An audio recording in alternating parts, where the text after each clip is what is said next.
वहां जाते ही बोला कि I am very safe in Pakistan. Oh my God, Indian लोगों के तो दिल बड़े छोटे हैं। और ऐसा शख्स जिसने हिंदुस्तान के बारे में इतनी गालियां दी हो कि जो भी एग्जीबिटर्स है इस फिल्म को बॉयकॉट करेंगे और रिलीज नहीं होने देंगे इंडिया में। But bring the stars together to protect and save the theatres.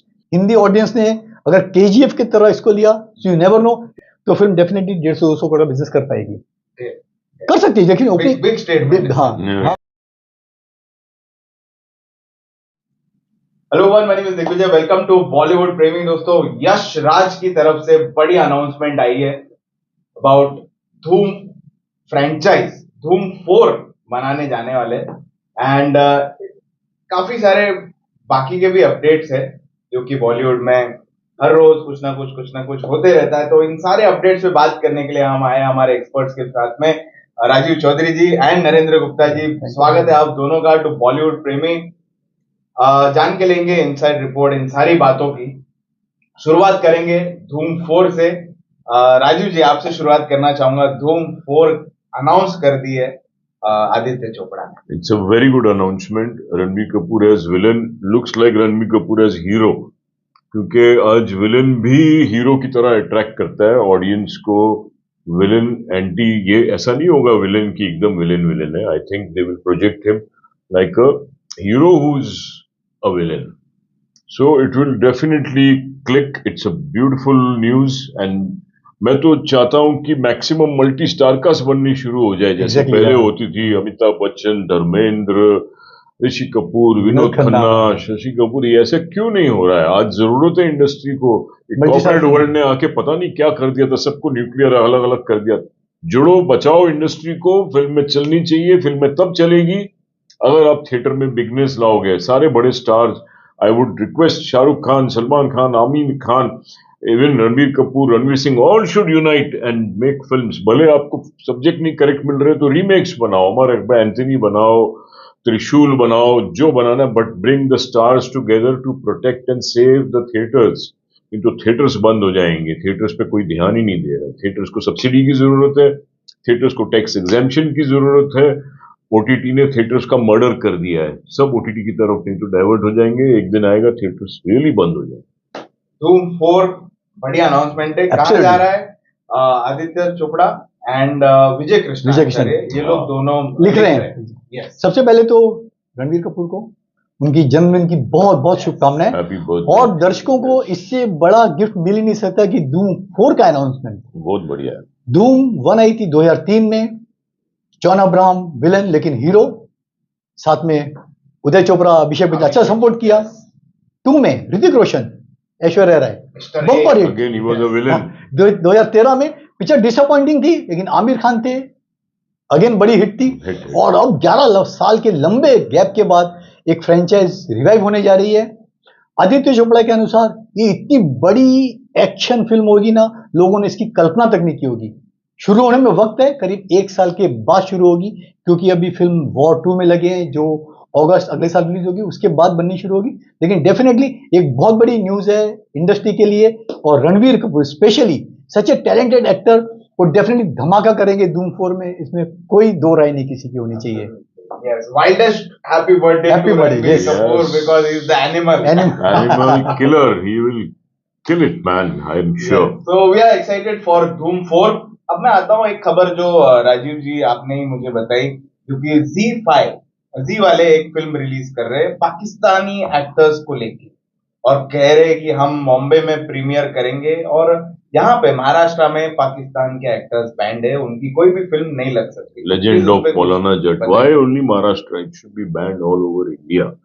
Fahad Khan जो उस फिल्म का हीरो है, मौलाना जट क्या, लेजेंड ऑफ जट, उसने जब गया था 2016 आई थिंक की बात है, पाकिस्तान जब वापस चला गया था, हिंदी फिल्में करता था यहाँ पे, वहां जाते ही बोला कि I am very safe in Pakistan. Oh my God, Indian लोगों के तो दिल बड़े छोटे हैं, मैं तो नहीं करूंगा कभी भी हिंदी फिल्म। बॉलीवुड आए जो they need, I am cool.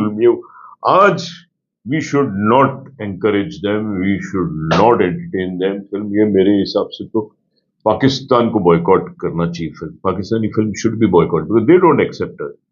जब है ही नहीं आपस में, और हमने देखा है क्या क्या हुआ है हमारे साथ, आज भी क्या हो रहा है, टेररिज्म अभी भी कहाँ उन्होंने बंद किया है। I mean, being a true Indian with my national spirit in my heart, I feel it is not done. We should not entertain this film called Legend of Maulana Jatt, and we should not entertain Fahad Khan or Mahira, whatever. No Pakistani artist should be entertained. This is my confirmed conviction wala statement. Okay and similar statement Raj Thackeray ने भी राज ठाकरे बोला है दिया, मनसे वाले, कि yes. Pakistan की फिल्में और पाकिस्तान के एक्टर्स को यहाँ पे कोई जगह कोई नहीं भी है। any Indian will say that. Sir ये मुझे Patriotism है ये. मुझे दुख होता है कि सिर्फ राज ठाकरे साहब का स्टेटमेंट क्यों आया कि हम फवाद खान की फिल्म रिलीज नहीं होने देंगे। बाकी पॉलिटिकल पार्टी ऐसा स्टैंड क्यों नहीं लेती हैं? मनसे का महाराष्ट्र में बहुत अच्छा सपोर्ट है, तो डेफिनेटली मुझे नहीं लगता है कि महाराष्ट्र में कहीं भी ये फिल्म रिलीज हो पाएगी। ऐसा स्टैंड पूरे हिंदुस्तान को लेना चाहिए, खास तौर पे एग्जीबिटर्स हैं, पीवीआर, आईएनएक्स वगैरह, इनको भी बॉयकॉट करनी चाहिए। भले ही जी ने पैसा खरीद के ले लियो, अपने ओटीटी में दिखाओ ना यार, क्यों थिएटर में कंट्रोवर्शियल फिल्म दिखाते हो आप? कौन से आपकी 100-200 करोड़ पिक्चर बिजनेस करने वाली है? और ऐसा शख्स जिसने हिंदुस्तान के बारे में इतनी गालियां दी हो, इतना गंदा बोला हो, ऐसे आर्टिस्ट को तो हमेशा के लिए, जिंदगी भर के लिए बैन कर देना चाहिए। और जब हमारे आर्टिस्ट वहां पर वेलकम नहीं है, एक कंट्री जो टेररिज्म को प्रमोट करती है, हमारे कितने सैनिकों मारे जाते हैं, अरबों खरबों का खाली वॉर पे उस पर खर्चा होता है, बुलेट्स बनाने के, टैंक बनाने के, तो ऐसी कंट्री को हम सपोर्ट क्यों करें सर? तो ये फिल्म 2 तारीख को रिलीज डेट घोषित की गई है। महाराष्ट्र में तो डेफिनेटली नहीं होगी। मुझे उम्मीद है और यकीन है कि जो भी एग्जीबिटर्स है इस फिल्म को बॉयकॉट करेंगे और रिलीज नहीं होने देंगे इंडिया में। अब मैं आता हूँ 11 तारीख पे फिल्मों पे। काफी फिल्में रिलीज होने वाली है। 2 फिल्में बॉलीवुड की है, एक विक्की और विद्या का वो वाला वीडियो, एंड आलिया भट्ट की एक पिक्चर है जिगरा, और 2 फिल्में हैं साउथ की, एक बच्चन साहब और रजनीकांत जी की एक फिल्म है वेट्टायम द हंटर, मार्टिन, एंड एक है मार्टिन जो कन्नड़ा की पिक्चर है। राजीव जी, किस तरह देख रहे हो 11 तारीख का क्लैश? मुझे ये फिल्म में उम्मीद है रजनीकांत और अमिताभ बच्चन जी वाली, जो हंटर आप बोल रहे हो, I think that will have some substance, it will do good business. Jigra जो आप बता रहे हो वो कहानी भाई बहन की है। I don't know how much will it please the masses. हो सकता है ये ओटीटी टाइप की फिल्म हो सकता है मल्टीप्लेक्सेस में कुछ हद तक अपना कुछ रंग दिखाए, but I cannot expect big things from that film. Though Alia Bhatt is a bankable star, but the feeling of the entire aura of that film does not give me 100% satisfaction to say that it is going to be a big hit or something. No big wave. बाकी विक्की का trailer बहुत बढ़िया लगा है। राज शांडलिया is a good writer, director इतना बड़ा नहीं जितना राइटर है वो, तो कुछ बात तो नजर आ रही है striking. It can click. I have found that film मीटी, कमर्शियली वायबल, क्योंकि स्त्री में भी पंचेस चले थे कॉमेडी के, इसमें भी पंचेस है, तो कुछ कहीं सारा गोल मार सकती है। और एक और फिल्म है कन्नड़ा की मार्टिन, जो यहाँ पे उन्होंने पिछले 2 महीने प्रमोशन किया था, इंटरनेशनल प्रेस मीट किया ना, पता है मेरे को उसका कोई, I don't think that will even be, it's going to be a non-starter according to me, but wishing him all the best. In front of all these, Martin is somewhere behind, far behind. Okay. Narendra जी, क्या लग रहा है ये 4 फिल्में? सबसे पहले 2 जो बॉलीवुड की फिल्में उन पे सुनना चाहेंगे। जब जिगरा की बात करते हैं तो आलिया भट्ट का परफॉर्मेंस जैसे उनकी फिल्म राजी में था या गंगूबाई में था, वो एक मिसिंग नजर आया। ये फिल्म आपको याद दिलाती है नाम और गुमराह की, भाई बहन की कहानी। आपका हरे राम हरे कृष्णा का, मेरी बहना का वो गाना चल रहा है सर, वो एक्शन पे नजर नहीं आती, थॉट पुराना है, लोग ये देख चुके हैं सब्जेक्ट। और आलिया भट्ट के कंधे इतने मजबूत नहीं है कि थ्रू आउट द फिल्म अपने को खींच सके। बाकी स्टार कास्ट रिलेटिवली नए हैं। जो हीरो राणा, उसका भाई बना है, उसका प्रेजेंस 0 है, और मुझे नहीं लगता है कि फिल्म कुछ कर पाएगी, क्योंकि एक फेस्टिवल पीरियड शुरू हो रहा है, दशहरा 12 अक्टूबर को है, तो ऐसे में लोग फिल्में कम, घर की साफ सफाई, शॉपिंग, उसमें ज्यादा व्यस्त रहते हैं। तो फिलहाल बॉक्स ऑफिस पे इसका भविष्य उज्जवल नहीं लगता मुझे जिगरा का। जब बात करते हैं विकी और विद्या का, एक्सेलेंट टीजर है, प्रमोशन बहुत ही अच्छा कर रहे हैं, गाने कर रहे हैं। सही कहा, राज इतने बड़े डायरेक्टर नहीं है, उनकी ड्रीम गर्ल 2 बेहद ऑर्डिनरी और घटिया पिक्चर थी फ्रेंकली। वो 100 करोड़ कर गई वो दूसरी बात है। उम्मीद है कि ये फिल्म वैसी न बनकर एक अच्छी डिसेंट कॉमेडी हो, और राजकुमार राव के वाकई अगर सितारे बुलंदी पे हैं तो फिल्म डेफिनेटली 150-200 करोड़ बिजनेस कर पाएगी, कर सकती है। लेकिन बिग स्टेटमेंट। हाँ हाँ, नहीं, ये डेफिनेटली, क्योंकि कॉमेडी Because वैल्यू है, he- एंटरटेनिंग है, एक फैमिली फिल्म नजर आ रही है। he is also risen with the good films with his pocket में, साथ में स्त्री वगैरह से ऊपर तो आया है, लोग आकर्षित तो होते 97% पारिवारिक, 3% मां पारिवारिक बोला तो हो सकता है, हो सकता है 150-200 तक जा जा सकती है। सकती अभी दो जो साउथ की फिल्में हैं सर, अमिताभ बच्चन जी है और रजनीकांत जी है, सुपरस्टार। सर। ऑलमोस्ट 30 साल के बाद दोनों को बड़े पर्दे पे लोग बहुत एक बड़ी साथ बात देख चुकेंगे। है। डेफिनेटली Power प्लेजेंट है। एक्सपीरियंस रहेगा बड़े पर्दे पर दो लीजेंड एक्टर को एक साथ देखना। लेकिन सब्जेक्ट की बात करते हैं, एनकाउंटर सब्जेक्ट ना इतना घिसा पीटा हो चुका है, लोगों को कोई रुचि नहीं रही। हम बहुत सारी फिल्में एनकाउंटर पे देख चुके हैं, और टीजर में भी वो कोई नयापन नजर नहीं आया। जहाँ Rajni sir full action mood में है, वहीं अपने अमित जी टॉकेटिव पोर्शन में नजर आ रहे हैं, उनका वो एक्शन पोर्शन नजर नहीं आया। तमिल इंडस्ट्री बड़ी है, रजनी सर का बड़ा नाम है, तो डेफिनेटली बम्पर ओपनिंग लेगी तमिल में। हिंदी में मुझे डाउट है इस फिल्म के बारे में। और सिर्फ मार्टिन का सर 1 साल पहले ट्रेलर आया था, गजब का ट्रेलर था। आज भी अगर व्यूअर्स उसका ट्रेलर देखेंगे 1 साल पुराना, 90 मिलियन व्यूज है ट्रेलर को, सोचिए कमाल का था। मैं तो एक्सपेक्ट कर रहा था कि फिल्म शायद महीने 1.5 महीने में आ जाएगी। पता नहीं मेकर्स को 1.25 साल क्यों लग गया फिल्म को रिलीज करने में, पता नहीं क्या काटछाट कर रहे थे और इसको और बड़ा कर रहे थे। अरबाज की एक्स गर्लफ्रेंड गैब्रिएला का उसका आइटम डांस भी डाल दिया गया। होप कि कन्नड़ में डेफिनेटली अच्छी आएगी, बड़ा नाम है। हिंदी ऑडियंस ने अगर केजीएफ की तरह इसको लिया, so you never no, it could be unexpected win at box office. तो ये हुई हमारी 11 तारीख की बात है। अब मैं आता हूँ, री रिलीजेस का जमाना चल रहा है एंड काफी फिल्में री रिलीज। जी हाँ, रहना है तेरे दिल में, तुम्बाड़ री रिलीज हुई, एंड अभी ताल रिलीज हुई है। ताल री रिलीज की है सुभाष घई जी ने, बहुत बड़ा इवेंट किया, रेडियो नशा वालों ने। जी हाँ, अलग ही नशे में थे वो लोग वहां पे। अब राजीव जी, री रिलीजेस का जमाना है, कैसा आई लग रहा है? थिंक बहुत जरूरी, मैंने पहले भी आप ही के शो में कहा है कि री रिलीजेस का टाइम है ये, क्योंकि पिक्चरें बड़ी थी नहीं। 2024 हैज बीन गोइंग एम्प्टी, तो स्कोप है, री रिलीजेस करनी चाहिए फिल्में, बिजनेस मिलेगा, प्रॉफिट होगा, इट इज अ गुड। और उसमें पहली बात तो वीपीएफ चार्ज में रिलीफ मिलना चाहिए। VPF charge I am sure UFO का तो बहुत ही कम डाउन टू अर्थ होगा। इवन क्यूब, स्क्रैबल जो मल्टीप्लेक्स के साथ जुड़े हैं, K Sera Sera, they should also come forward and reduce the VPF charges, क्योंकि हर फिल्म जब रिलीज होती है तो लोडिंग चार्जेस, वीपीएफ चार्जेस आता है, उसका बोझा ना डालते हुए कुछ कंसिडर करें तो इसकी कलेक्शंस अच्छी हो सकती है, आपकी स्टैंडिंग पावर बन जाती है। इट्स इंपॉर्टेंट, री issues should come, more film should come. Support कर रहे हैं री रिलीजेस को राजीव जी। Yes. वीर ज़ारा भी रिलीज की थी, मैंने मिस आउट कर दिया ना। मैं बोलता उसका हूँ review भी किया। सर, मैं एक्चुअली सहमत नहीं हूँ री रिलीज से। क्यों? एक तुम्बाड़ एक्सेप्शन थी, उसका फर्स्ट टर्न में 2018 में बिजनेस था 12 करोड़, जो मेकर के अनुसार काफी कम था।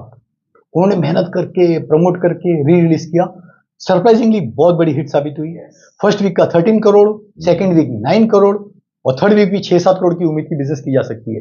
तो 30-35 crore is a very good collection of re release. Youngster आ रहे हैं। एक्चुअली क्या, इस फिल्म के बारे में लोगों को पता नहीं था, लोग पता भी नहीं था कि ऐसी फिल्म कोई आई थी, जैसे कि बाकी फिल्में आई। अब या वीर ज़ारा से मिस कर गए, अच्छा वो मिस कर गए सर। फर्स्ट वीक का कलेक्शन 2 करोड़ भी नहीं, सेकेंड वीक 1 करोड़ से भी कम आगे गिर के 2.5-3 करोड़ का बिजनेस 2 वीक का। शाहरुख खान, यशराज फिल्म, तो समझ सकते हैं कि लोगों ने वीर ज़ारा को कैसे रिजेक्ट कर दिया। जिन्हें जिन्हें थिएटर में पिक्चर रिलीज हो, ताल देखिए, आज भी क्या है, बड़े पर्दे का जादू बरकरार है।